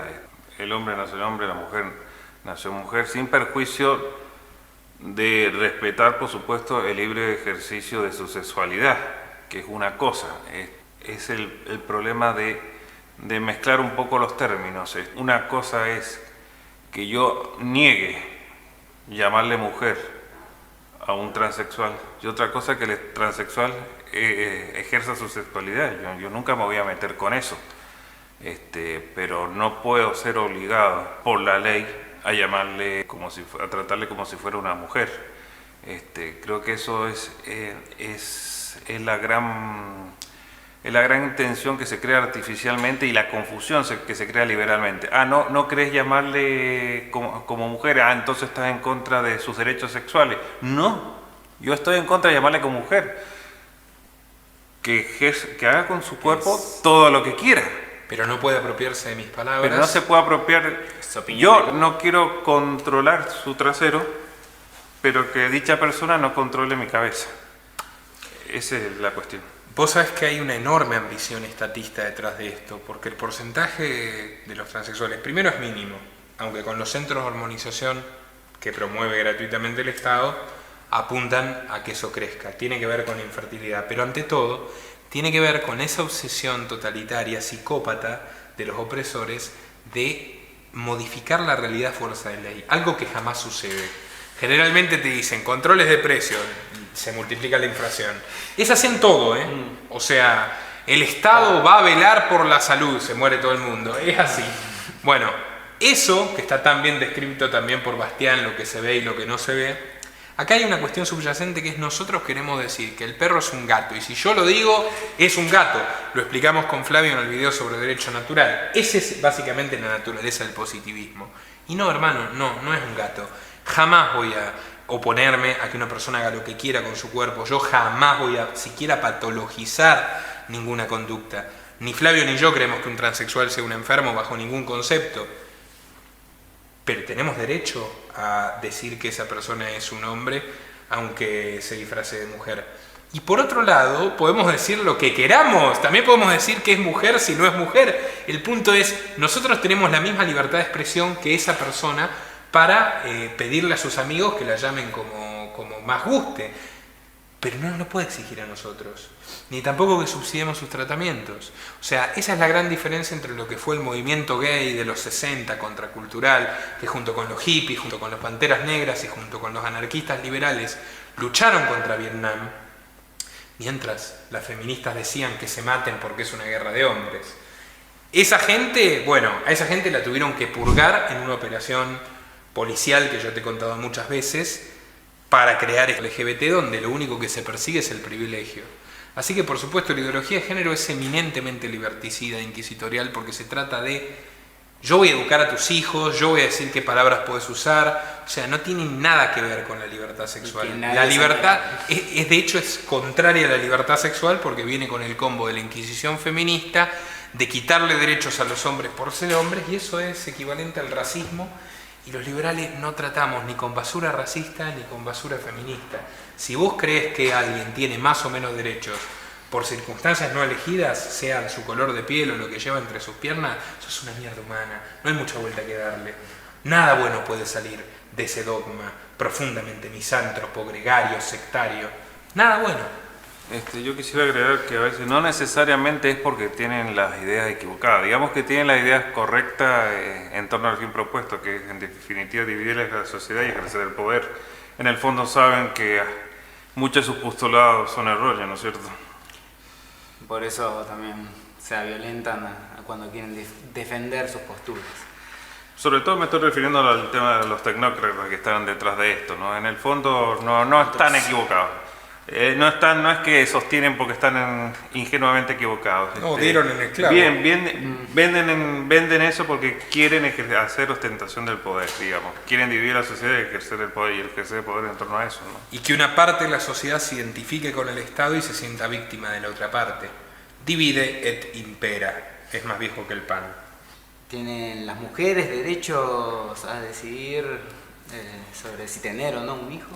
Mira, ese es un tema donde hay diversidad de posturas.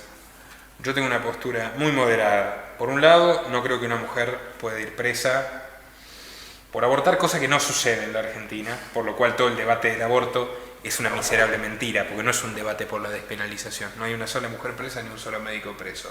Es un debate por la estatización, por la promoción estatal compulsiva del aborto como eugenesia, siguiendo los mandatos del Fondo Monetario, que en el pliego de condiciones dijo invertirán en salud reproductiva, sí, bajo la línea directo, o el Banco Interamericano de Desarrollo de los liberalísimos Estados Unidos, que le puso $200 millones más de deuda a Macri para que impulse políticas de género. O sea, por un lado, un liberal no puede apoyar ese siniestro proceso de estatización, pero por el otro tampoco creo que pueda apoyar, como quieren algunos extremistas del otro bando, no sé, lapidar a las mujeres en la plaza pública.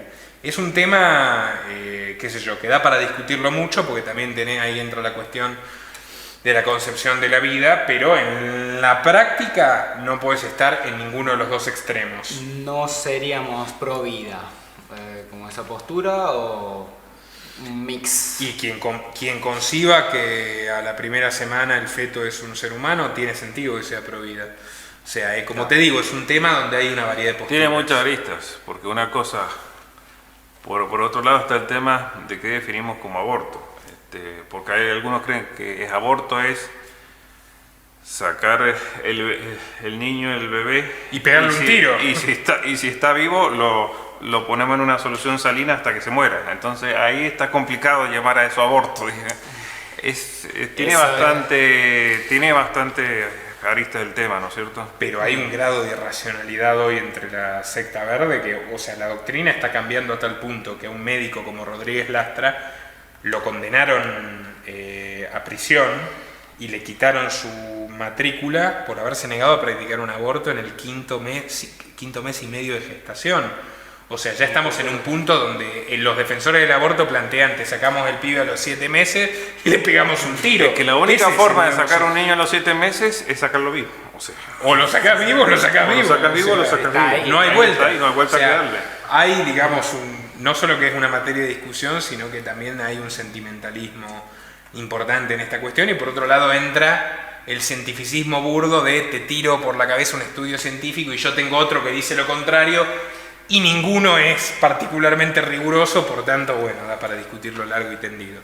Si querés, quédate con que hay una diversidad de posturas dentro del liberalismo sobre este tema, pero nadie, repito, nadie puede defender un proyecto de estatización como la IBE. Perfectamente, entendido.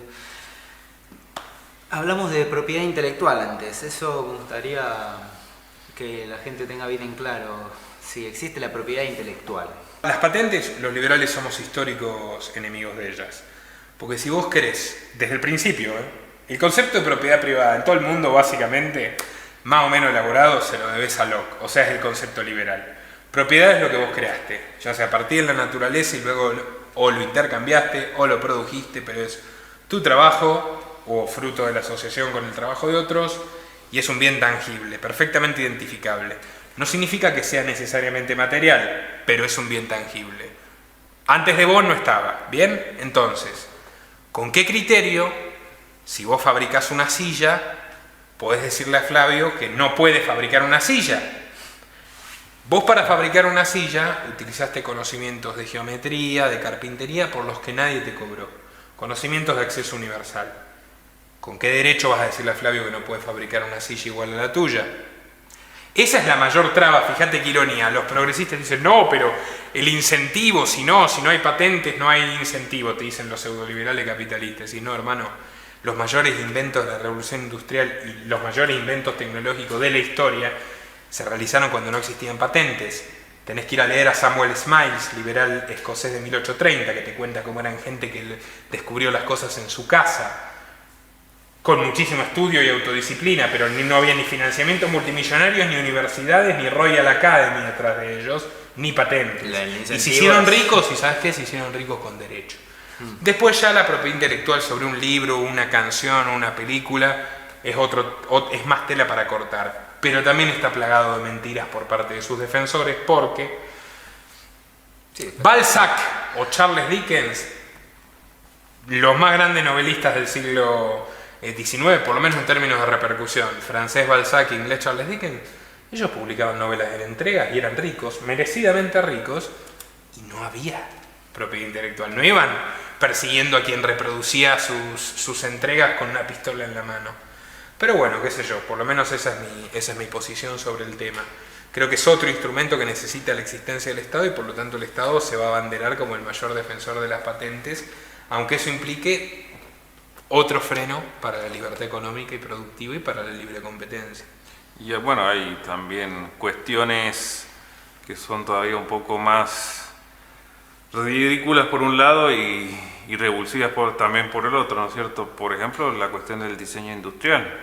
El hecho de hacer el cuello de determinada forma que ya te genera un derecho de patente es el sumum de los sumos. Cualquier variación. Cualquier variación, una formita en el cuello que hace un triangulito así, luego sigue, no sé. Eso, el diseño industrial creo que todavía es la versión más ridícula y revulsiva de toda esta cuestión de las patentes, ¿no? Las patentes son otra manera de encarecer profundamente la producción. ¿Vos te acordás de lo que decía Flavio hoy, lo que te costaría fabricar un Citroën 12B?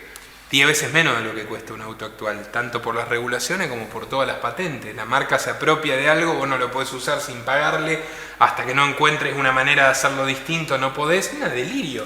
La base del crecimiento económico chino, entre muchas otras cuestiones, que nada tiene de liberal, porque es un partido comunista que saca a la gente del campo de los pelos y los mete a trabajar en corporaciones yanquis y ahora chinas, la única parte honesta de ese crecimiento es no haber respetado las patentes de los yanquis. ¿Quién carajo sos vos para decir que yo no puedo fabricar microchips? Todo este sistema es lo que históricamente Smith, los fisiócratas y el resto de los liberales, Bastiat, identificaron como mercantilismo.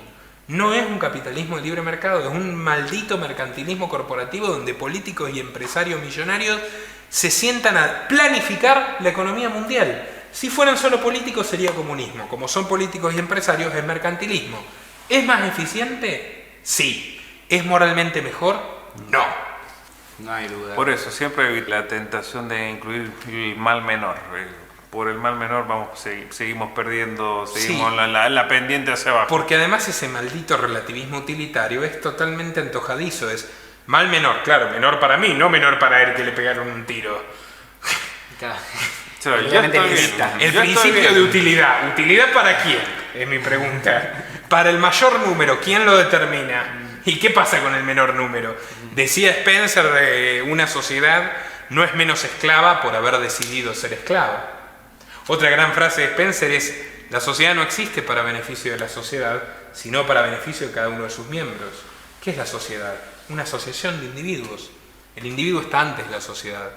Yo no te digo que vos te vayas a vivir solo en una montaña y tal, que también está en pleno derecho. Pero no te pueden obligar a hacer lo que los otros quieren que hagas con tu cuerpo, con tu propiedad. ¿Con qué derecho? Ese castillo de naipes se cae en pedazos cuando le decís: bueno, vos que querés que entregue mi casa para construir una canchita de fútbol para el barrio, ¿por qué no entregas tu casa? Ah, ¿no querés? Entonces tampoco voy a entregar la mía. Esa es la supremacía lógica y moral del liberalismo frente a la basura utilitaria, sea socialista o sea capitalista corporativa. Va quedando muy clara la postura. Por eso calculo que sería medio sencillo hablar sobre el consumo de drogas, la prohibición, que ha sido, bueno, No hay mucho una para eso. masacre. Sí. Y básicamente con el tema de la prohibición de drogas, aparte de cercenar libertad, se crean más problemas. Bueno, corrupción policial, por Superpoblación supuesto, carcelaria. superpoblación carcelaria, Sí, persiguen a los consumidores. persiguen a los consumidores, los grandes narcos al final terminan haciendo su negocio porque artificialmente se aumentan los precios, toda una serie de factores que Destruyen el comercio, Destruyen también el comercio. los narcóticos. Y por sobre- supuesto que no es un error por lo menos es lo que creemos yo, Nicolás, y tanto Martín Venegas. No se trata de una ingenuidad, creo que es algo de deliberadamente planificado. se busca planificar, generar conflictos para la guerra permanente contra algo, siempre tener un enemigo farmacéutica. para beneficiar a determinados sectores. Es el mayor crimen de los últimos 50 años y se basa en la pretensión psicópata y totalitaria de decirle a las personas qué pueden y qué no pueden hacer con su cuerpo o con su propiedad.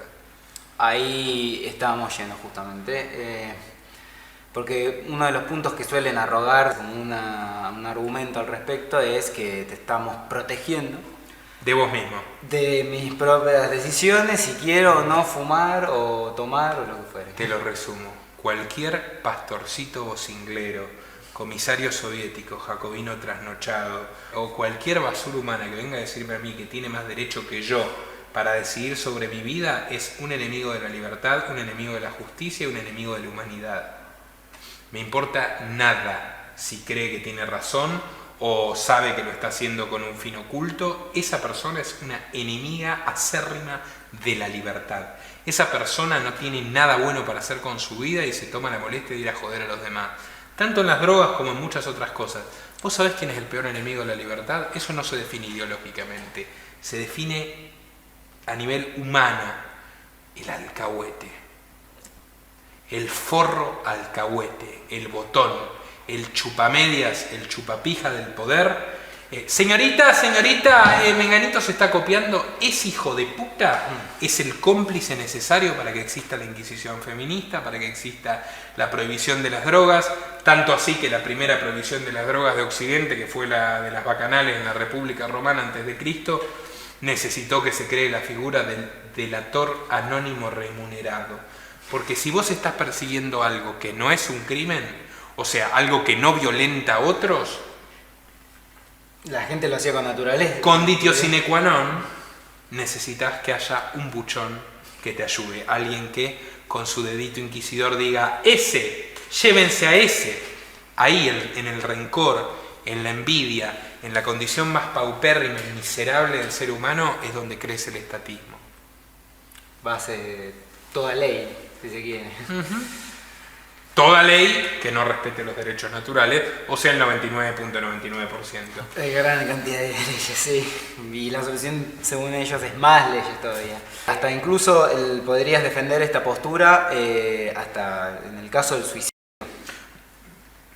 No, O sea, no hay nada para decir, sos sí. dueño de tu vida, sos dueño de terminar con ella, por supuesto. Terminar con ella, exactamente. Si No, no, que pasa... no tiene discusión. ¿Con qué derecho? Sí. Puedes decir yo no, vos tenés que vivir porque yo quiero. Es ridículo. Sí, absolutamente. Consumismo, nos gustaría tratar de esta ideología de promover el superconsumo. También tenemos el derecho de hacerlo, pero por ahí... Sí, Ustedes lamentablemente, bueno, estamos en una economía, por supuesto, cada cual tiene derecho a consumir, adquirir los bienes que sean no solo para sus necesidades básicas, sino también para su lujo.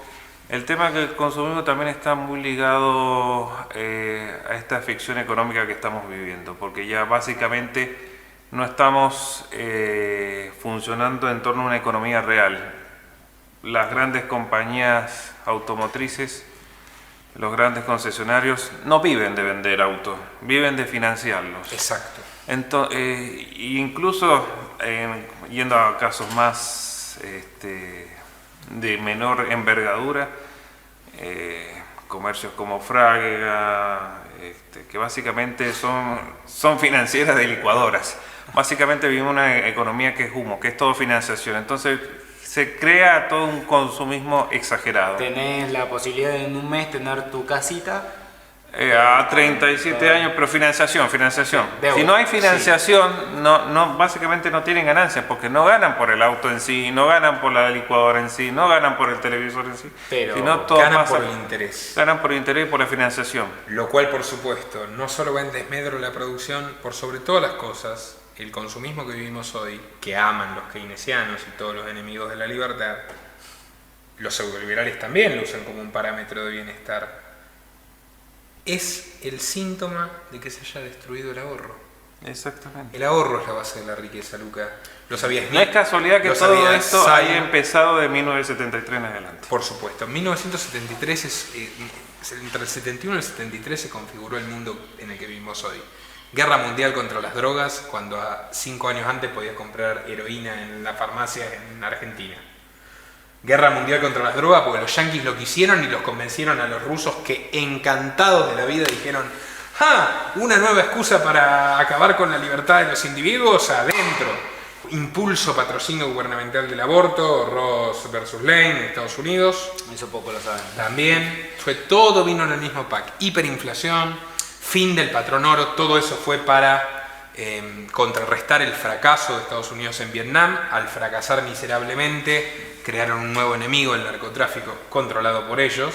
Manual, estrategia básica, para una guerra que nunca terminó, que seguimos viviendo hasta hoy en día, cada vez más narcos, cada vez más muertos, cada vez más presos, y hiperinflación mundial.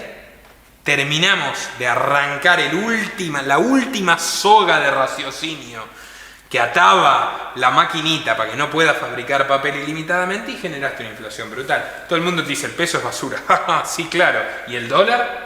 4%, 5%, 6% de inflación anual, 14% en la década del 70.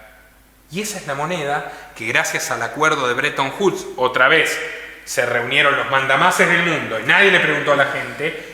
Gracias a los acuerdos de Bretton Woods, el dólar es moneda de comercio mundial. Esa porquería inflacionaria. ¿Qué significa la inflación? Además de un impuesto, además de la financiación de los políticos, que capaz te lo puede decir un liberal de la televisión. La inflación es una manera de obligar a la gente a consumir. Si vos no tenés manera de preservar tu patrimonio, no vas a tener nunca una casa, nunca vas a tener tu propio negocio, pero sí puedes tener un plasma que se rompa en 2 años y tengas que comprar otro. Sí puedes tener un aire acondicionado en 14 cuotas. Puedes tener lo que sea efímero, que no va a contribuir a una mejora real en tu vida. Y ahí va a salir el pseudo liberal y te va a decir: ¿viste qué bueno es el capitalismo? Y va a salir el keynesiano y te va a decir: ¿viste qué bueno es nuestro gobierno que te permitió comprarte el plasma y el aire? Sí, flaco, pero tengo 70 años y no tengo una casa, no tengo nada propio. Bueno, hermano, no se puede tener todo en la vida. Esa es la farsa en la que vivimos. Y por otra parte, el liberalismo no es el amor a la riqueza. Uno respeta la riqueza. Yo respeto profundamente, he visto gente muy pobre hacer riqueza, honestamente, construir pequeñas fortunas. Les respeto muchísimo y creo que tienen todo el derecho a tener mucho más dinero que yo, porque tienen aptitud para eso. Ahora, tener más no es sinónimo de ser más libre. Lo entendía Thoreau y lo entendió Karl Hess, a quien el gobierno estadounidense en la década del 70, precisamente por rebelión fiscal, al igual que Thoreau, le prohibió el uso del dinero. Y Karl Hess, que fue uno de los últimos grandes liberales del siglo XX, terminó viviendo en una granja autosustentándose. Por más que hubiera cosas que no me gustaban de Hess, eso se lo reconozco. En el sistema en el que vivimos, hoy discutíamos con Flavio. Por ejemplo, a nivel energético, en un sistema basado en la megaestructura, por ejemplo una represa hidroeléctrica, vos ahí no podés tener competencia, porque no podés tener no es factible una competencia de represas hidroeléctricas. Lamentablemente tiene que haber una y solo una. Entonces hay que buscar medios alternativos para la autogeneración de... Ahí vas a tener libertad. Lamentablemente estamos sujetos a la única fuente de energía si nos basamos únicamente en lo que es la represa hidroeléctrica. Así es fácil justificar la hiperregulación del Estado, los precios manejados por burócratas, que un día te tengan la tarifa en un precio irrisorio subsidiado con tus impuestos y al otro día te la multipliquen por 500, como pasó con Macri, para ser más preciso, por 40. Ahora, si vos tenés paneles solares, sí puede haber competencia y podés elegir qué panel solar tener o cómo proveer tu propia energía. Ese es el liberalismo del que no te hablan Expert Milley y compañía. Obviamente es más fácil empezar a llevar una vida más libre fuera de este sistema, lejos de la ciudad que adentro. En la gran ciudad se conglomera gente, se reúne, en muchos casos artificialmente, a muchas personas en un lugar pequeño, y lo único que puedes esperar de eso es que surjan conflictos. ¿Y quién ama los conflictos entre los seres humanos y se dedica a alimentarlos? Papa Estado. Por supuesto. Bueno, acá yo te quiero decir algo. De todo lo que hemos hablado, ¿qué se puede sacar en limpio? Que nosotros en este mundo horroroso en el que vivimos podemos tener una vida más justa y podemos tener una vida más libre. Precisamente si empezás a, en vez de amar a los bancos, alejarte de ellos y por tanto alejarte del fisco. Si en vez de desear acumular y acumular basura con cuotas con tarjeta, empezás a desear tener un poco más de autonomía. Si te das cuenta que pese a la dictadura de vigilancia generalizada que existe, Puedes tener Ubuntu en vez de Windows. Puedes usar Tox en vez de WhatsApp para determinadas cuestiones. Poquito a poquito vos podés ir haciendo de tu mundo un lugar más digno. Podés evitar denunciar a tu vecino por una planta de marihuana, o por un alquiler clandestino, o por un negocito que no está habilitado, y eso te hace mejor persona. Dormís mejor, tenés menos problemas y dependés menos de un burócrata miserable. Tal vez no vayas a ser, nunca te vas a hacer millonario en este sistema de esa forma, pero sí vas a vivir más dignamente. Podés elegir educar a tus pibes. Podés elegir muchas cosas, todavía. Y la clave de ser liberal hoy por hoy no solo es tomar toda la autonomía que puedas en tu vida, manejar tu economía, sino no puede ser en negro que sea en gris. Y si no, de a poquito. Sino también inculcando este mensaje a los demás. Es la única forma en la que vamos a salir adelante. ¿Sabes cuál fue el gran error del liberalismo? Perder la capacidad de organización. Porque cuando nos organizamos hicimos revoluciones que cambiaron la historia. Luego las revoluciones, si se corrompieron por la estupidez de entrar en el Estado. Las instituciones te chupan, te corrompen. Si eras bueno te haces malo, y si no te haces malo te matan, fin. Ahora, si nosotros podemos retomar el factor de la organización, de unirnos entre nosotros, pueblo contra gobierno como Fuente Ovejuna, ¿quién ha matado al comendador? Todos. Entonces no nos podés encarcelar. Si volvemos a eso, vamos a avanzar hacia la libertad. Y el primer paso es decirle a tu vecino, che, estás equivocado. Esto no pasa por las 12 cuotas con tarjeta. El liberalismo no pasa porque te bajen 2 centavos los impuestos y te ponen una cámara en el baño. Esa cámara que está ahí la vamos a tirar. Haceme caso. Ay, ¿viste ese dron que está pasando ahí? Tirale un ondazo. ¿Viste ese cartel que dice denunciar el alquiler clandestino? Despegalo. ¿Viste esa propaganda que está ahí? Pintala encima. Si ellas pueden pintar las paredes, porque yo no. Yo cada vez que paso y veo un machito machete le pongo inquisición feminista, feminismo sociedad anónimo, lo que sea. O sea, la idea de poder disputar contra el enemigo y de dejar de delegar tu vida y tus obligaciones morales en los políticos es lo que nos va a hacer libres. Primero, te puede mejorar tu vida, y segundo, es lo mejor que puedes hacer por el mundo. No andar formando partiduchos y pidiéndole subsidios a fundaciones para difundir algo que ni siquiera se parece vagamente a lo que verdaderamente el liberalismo es.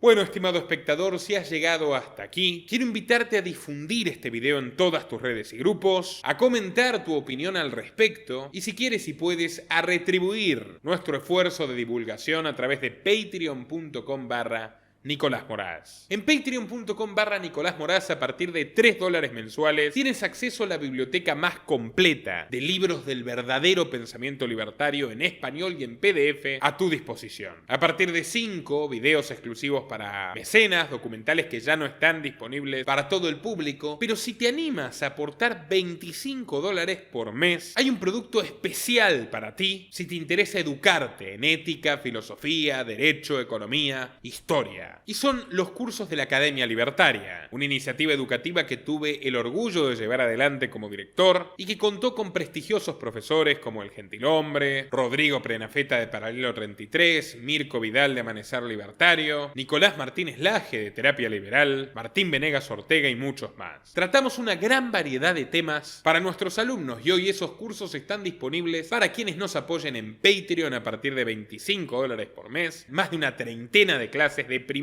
nivel en video, y es un verdadero tesoro para la formación intelectual. Así que dicho eso, estimados amigos, los esperamos en Patreon, y por lo demás, que viva la libertad y nos vemos en una próxima ocasión. Nuestro trabajo depende de tu apoyo. Para que siga siendo posible, realiza tu aporte desde tan solo $3 por mes a través de Patreon, en los enlaces que figuran en la descripción o en el comentario fijado. También podés hacerlo vía Bitcoin o desde la opción Unirte de YouTube.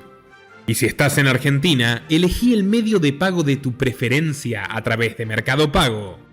Quienes nos apoyen en Patreon a partir de $5 mensuales tendrán acceso a análisis, entrevistas, conferencias y documentales exclusivos.